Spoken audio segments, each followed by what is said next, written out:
முஸ்லிம்களின் கருப்பு நாளாக கருதும் டிசம்பர் 6 என்பது பாஜகவுக்கான புனித நாள் என முன்னாள் மத்திய இணையமைச்சர் பொன் ராதாகிருஷ்ணன் தெரிவித்துள்ளார்.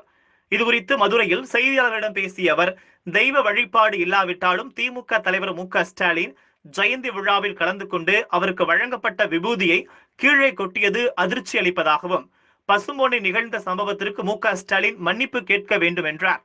வேல் யாத்திரை எதிர்ப்பவர்களுக்கு அச்சம் வரத்தான் செய்யும் எனவும், 7 விடுதலையிலும் 7.5% இடஒதுக்கீடு போல ஆளுநர் நல்ல முடிவை எடுப்பார் எனவும், வரும் 2021 தேர்தலில் பாஜக 2 இலக்கு தொகுதிகளில் வெற்றி பெறும் என்றும் தெரிவித்தார். ஜெயந்தி விழாவிலே கலந்து கொண்டு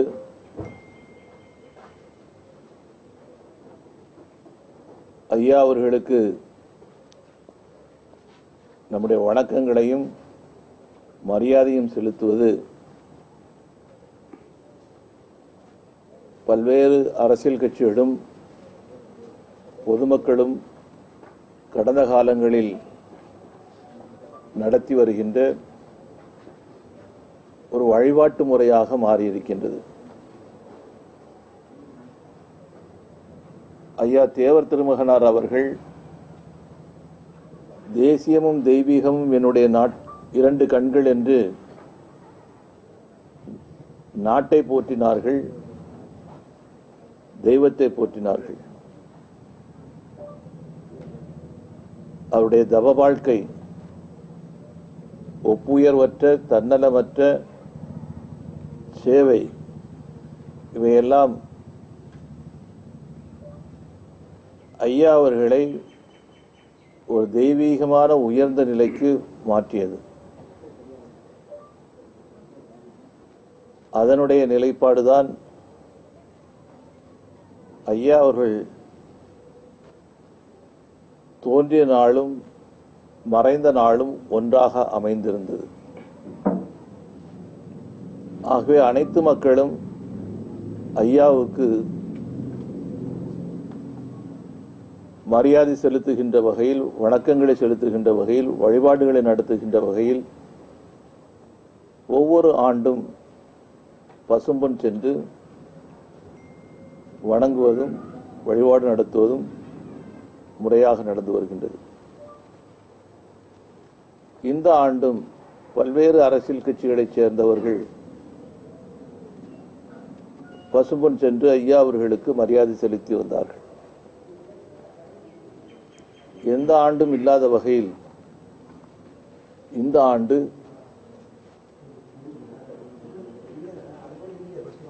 ஐயா அவர்களுடைய நினைவிடத்தில் என்னை பொறுத்த வரைக்கும் அது ஒரு ஆலயம் என்று நான் கருதுவேன். அந்த இடத்தில் நடந்த ஒரு சம்பவம் ஐயாவை வணங்குகின்ற அத்தனை பேருக்கும் ஒரு மிகப்பெரிய அதிர்ச்சியும் வேதனையும் அளித்துள்ளது.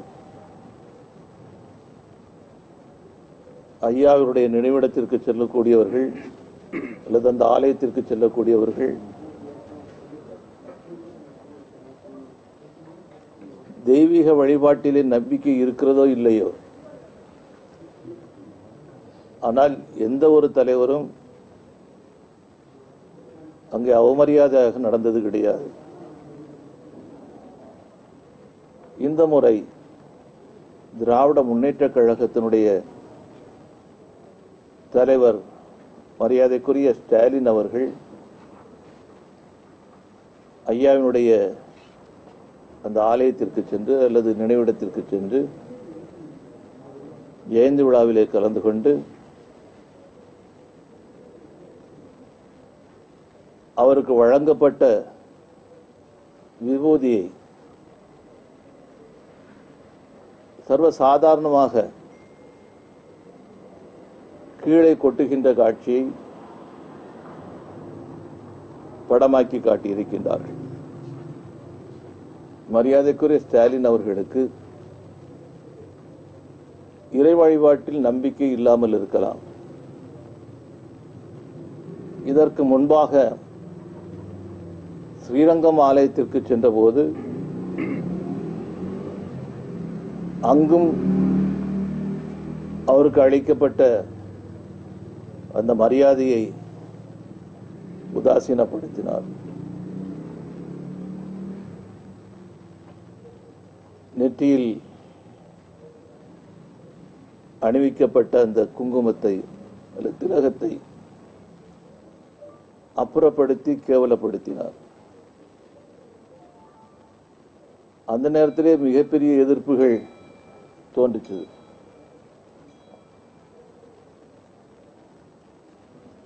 இப்போதும் அது நடைபெற்றிருக்கின்றது.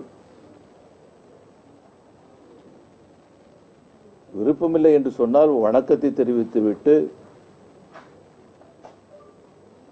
மரியாதை செலுத்திவிட்டு வந்திருக்க முடியும். ஏன் அந்த புனித திருநீரை வாங்கி உதாசீனப்படுத்தக்கூடிய வகையில் கீழே எறிய அந்த செயலை அவர் செய்தார். நான் கேள்விப்பட்ட வரைக்கும் நான் சொல்வது சரியாக இருக்கும் என்று நான் கருதுகின்றேன். மரியாதைக்குரிய பெரியார் அவர்கள் அவருடைய காலத்திலே ஒரு ஆன்மீக பெரியவருடைய நிகழ்ச்சிக்கு சென்றபோது அங்கிருந்த அடிகளார் வழங்கிய திருநீரை மரியாதை நிமித்தமாக நெற்றியில் அணிந்து கொண்டார்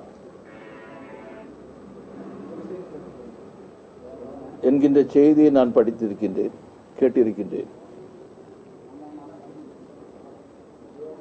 பெரியார் அவர்களை விட பெரியவராக கடவுள் மறுப்பிலே எவரையும் சொல்ல முடியாது. ஆனால் நேற்றைய தினம்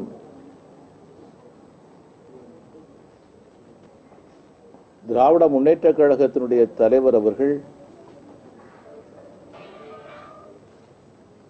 பசும்பொன் வந்து நிகழ்த்தியிருக்கக்கூடிய இந்த சம்பவம் மனதுக்கு மிகவும் வேதனை தரக்கூடியதாக அமைந்திருக்கின்றது.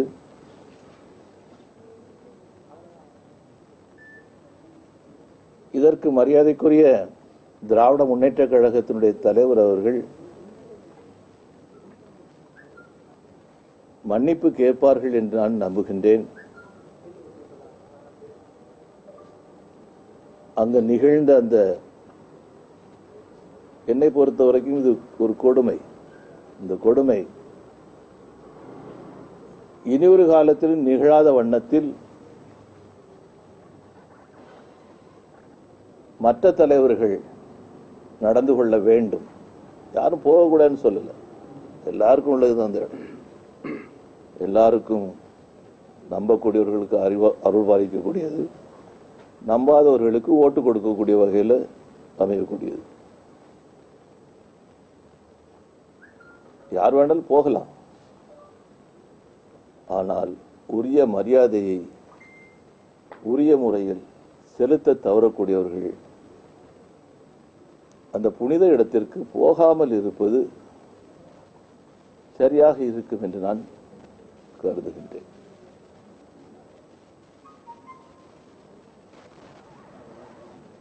தமிழ்நாடு அரசு பள்ளிகளில் படித்திருக்கின்ற மாணவர்களுக்கு மருத்துவ படிப்பில் 7.5% இடஒதுக்கீடு கொடுத்து மேதகு ஆளுநர் அவர்கள் உத்தரவு பிறப்பித்திருப்பது மிகவும் பாராட்டப்பட வேண்டிய ஒன்று. அடித்தட்டு மக்களுக்கு, மாணவர்களுக்கு ஒரு நம்பிக்கையை கொடுக்கக்கூடிய வகையில் இந்த ஆணை பலம் தரும் என்று நான் நம்புகின்றேன். இதனை வழங்கியிருக்கக்கூடிய மேதகு தமிழக ஆளுநர் அவர்களுக்கு வாழ்த்துக்களையும் பாராட்டுகளையும் நன்றியும் தெரிவித்துக் கொள்கின்றோம். நீங்க நடத்தக்கூடிய இந்த வேல் யாத்திரை டிசம்பர் 6ஆம் தேதி முடிக்கிறீங்க. அது ஒரு சர்ச்சையாக டிசம்பர் 6ஆம் தேதி ஏற்கனவே உங்களுக்கு தெரியும் அந்த அவங்கள பொறுத்தவரை முஸ்லீம் பொறுத்தவரை கருப்பு தினம் அப்படின்னு சொல்றாங்க இல்லையா, அந்த நாள்ல முடிக்கிறீங்களே. எங்களை பொறுத்த வரைக்கும் புனித நாள், டாக்டர் அம்பேத்கர் அவர்கள் சம்பந்தப்பட்ட நாள், அந்த புனித நாள்ல முடிகிறது. நேற்று இந்த KS அழகிரி வந்து பேட்டியில வந்து இந்த வேல் யாத்திரை பெரிய அளவுக்கு நிறைய தமிழகத்தில் தாக்கத்தை ஏற்படுத்தாதுன்னு. அவன் குற்றமுள்ளவர்களை குத்தக்கூடிய யாத்திரை, குற்றமுள்ளவர்களை குத்தக்கூடிய யாத்திரை. அவங்க வேதனைப்படுறதுல வந்து நியாயம் இருக்கு. காங்கிரஸ் கட்சி வேதனைப்படுறதுல நியாயம் இருக்குது, மற்றவர்கள் வேதனைப்படுறதுல நியாயம் இருக்குது. அச்சப்படுகின்றார்கள். ஏன்னா அவங்களுக்கு நல்லாவே தெரியும் திருச்செந்தூர்ல வைரவேல் என்னென்ன வேலைகள்லாம் செய்தது அப்படிங்கிறது அவங்களுக்கு தெரியும். இந்த யாத்திரை திருச்செந்தூர்ல நிறைவு பெறுகிறது. அதனால அச்சம் வரதான் செய்யும். நாங்க குத்த போகல, நாங்க அவங்கள வந்து தண்டிக்க போகல. தர்மம் நின்று கொள்ளும் என்று சொல்வார்கள். தமிழக மக்களுக்கு ஒரு புனர்வாழ்வு 2 தலைமுறைகளுக்கு பின்பாக கிடைக்கக்கூடிய வகையில் இந்த யாத்திரையினுடைய நிறைவு அமையும் என்று முழுமையாக நான் நம்புகின்றேன். இதேபோல 7 பேர் விடுதலைக்கு வந்து பாஜக நளினி முருகன் பேரை உட்பட்ட 7 பேருக்கு வந்து 5 வருஷமா வந்து கவர்னர் வந்து கையெழுத்துப்படாம நிலுவையிலே இருக்கு. அதுக்கு எந்த மாதிரி கவர்னர் அவர்கள் நல்ல முடிவு எடுப்பாங்க. ஆன்லைன் சூதாட்டத்தில் தொடர்ந்து தற்போதைய நடந்தது எப்படிங்க? ஆன்லைன் சூதாட்டத்தில் வந்து தொடர்ந்து தற்போதைய நடந்தது மத்திய அரசு ஆன்லைன் சூதாட்டத்தை தடுக்குது. இது அரசு முடிவெடுக்க வேண்டிய விஷயம். இது போன்ற சூதாட்டங்களை மக்கள் ஆதரிக்க வேண்டாம். குறிப்பாக இளைஞர்கள் அவங்க வந்து அதில் வந்து ஈடுபடாத வகையில் வந்து விழிப்புணர்வோடு இருக்க வேண்டும் அப்படிங்கிறது நம்முடைய வேண்டுதல். ரஜினி சார் வந்து பிஜேபி வருவதற்கான அளப்பரியமான வாய்ப்பு இருக்கு அப்படின்னா பரவலாக பேசப்பட்ட நிலையில இப்போ உடல்நிலையை காரணம் காட்டி அவங்க பின்வாங்கி இருக்காங்க. அதை எப்படி சார்? அதுக்கு தெளிவாக அவங்க விளக்கம் சொல்லியாச்சுங்க. மிக மிக தெளிவாக சொல்லியிருக்கிறாங்க.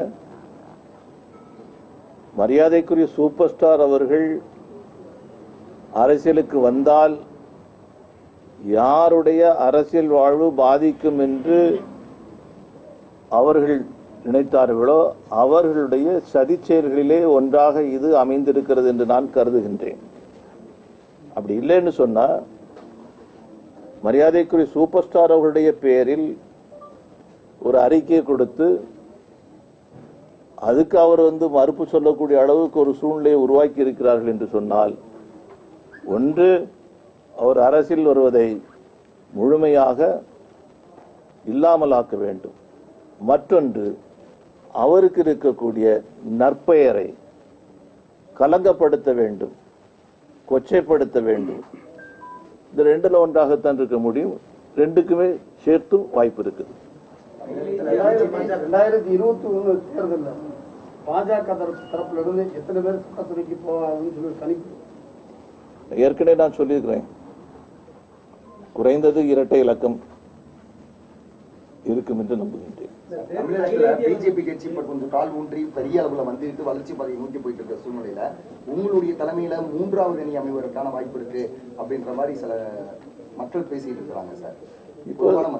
இப்ப வந்து பாரதிய ஜனதா கட்சி எங்களை பலப்படுத்தக்கூடிய வகையில, எங்களை மேலும் வளர்க்கக்கூடிய வகையில எல்லா பணிகளையும் நாங்கள் செய்து கொண்டிருக்கின்றோம். இது எல்லா கட்சிகளும் செய்யக்கூடிய விஷயம்தான். அகில இந்திய அளவுல பாஜக வந்து தேர்தலில் பங்கு பெறதுல அப்புறம் ஆட்சியில பங்கு பெறாங்க. தமிழகத்திலையும் அதே மாதிரி ஆட்சியில பங்கு பெறக்கூடிய வாய்ப்பு இருக்கா? எனக்கு முழுமையான நம்பிக்கை இருக்குது. வரக்கூடிய 2021 சட்டமன்ற தேர்தல் முடிந்து அமையக்கூடிய அரசு பாரதிய ஜனதா கட்சி அங்கம் வகிக்கக்கூடிய அரசாக இருக்கும் என்கின்ற முழுமையான நம்பிக்கை. என்னங்க கூட்டணியில இருக்கீங்க வைக்கிறீங்க, ஜெயிச்சதுக்கு அப்புறம் ஆட்சியில பங்கு பெறுமா பாஜக? ஆட்சியில பங்கு பெறக்கூடிய வாய்ப்பு இருக்குது அப்படிங்கிறது தான் என்னுடைய நம்பிக்கை.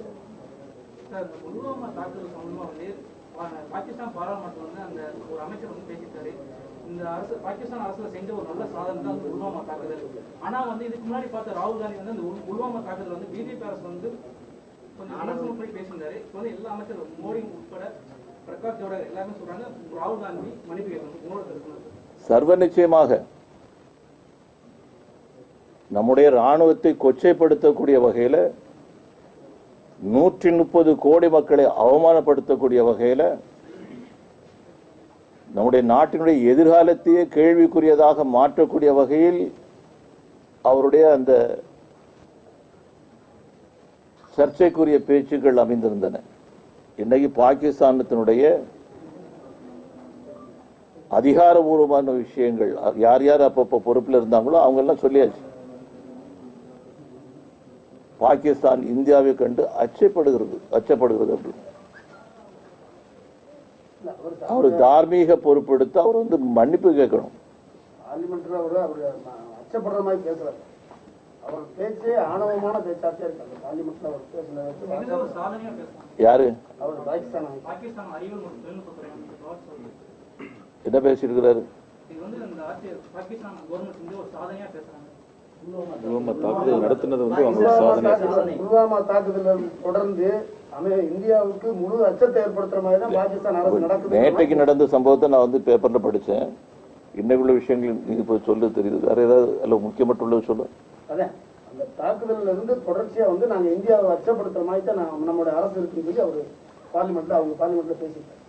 இந்தியாவை அச்சப்படுத்துறதுக்கு எந்த கொம்பனாலும் முடியாது. இல்ல அவருடைய பேச்சு தான் இல்ல, அது அவருடைய பேச்சுக்கள் இருக்கலாம், அதுக்கு துணையாட்டுங்க இருக்கக்கூடிய பல கட்சிகளை சேர்ந்தவர்கள் இருக்கலாம். ஆனால் மிக தெளிவான ஒன்று, பண்டைய காலத்தில் இருந்த பிரதமர்கள் போல அல்ல இன்னைக்கு இருக்கக்கூடிய பிரதமர் அப்படிங்கிறத வந்து உலகம் இன்னைக்கு பார்க்க ஆரம்பிச்சிருக்குது. உங்களுக்கு எல்லாம் நல்லாவே தெரியும். செஞ்சதுக்கத்தில் மாணவர் போராட்டம் நடந்தபோது, சீனாவில் மாணவர் போராட்டம் நடந்தபோது 2000க்கும் மேற்பட்ட மாணவர்கள், ஆயிரக்கணக்கான மாணவர்கள் அங்கு கொல்லப்பட்டாங்க. அப்ப அது தப்பி போன மாணவர் தலைவர் இன்னைக்கு அமெரிக்காவிலிருந்து அவர் அறிக்கை கொடுக்கிறாரு, சீனாவை எப்படி நடத்த வேண்டும் என்பதற்கு உலக நாடுகள் இன்னைக்கு இந்தியாவை பார்த்து பாடம் கற்றுக்கொள்ள வேண்டும் அப்படின்னு அந்த அளவுக்கு அவர் சொன்னார். அதனால பாகிஸ்தான்லாம் ஒன்றும் கிடையாது. சார், மூத்த தலைவர் வளர்ந்து பெரிய அளவில் வந்து கட்சி அதிமுகவுடைய தொடர்ந்து கூட்டணி இருக்கீங்க. அப்படி இருக்கிற பட்சத்துல அந்த தொகுதி பங்கீடுல உறுதியா நீங்க இடம் பெறுவீங்க சார். அந்த தொகுதி பங்கீடு எத்தனை தொகுதி கேட்டு பெறுவதற்கான வாய்ப்பு இருக்கு சார்? வரட்டுங்க, பேச்சுவார்த்தையில நடக்கட்டும். இப்ப நான் சொன்னல,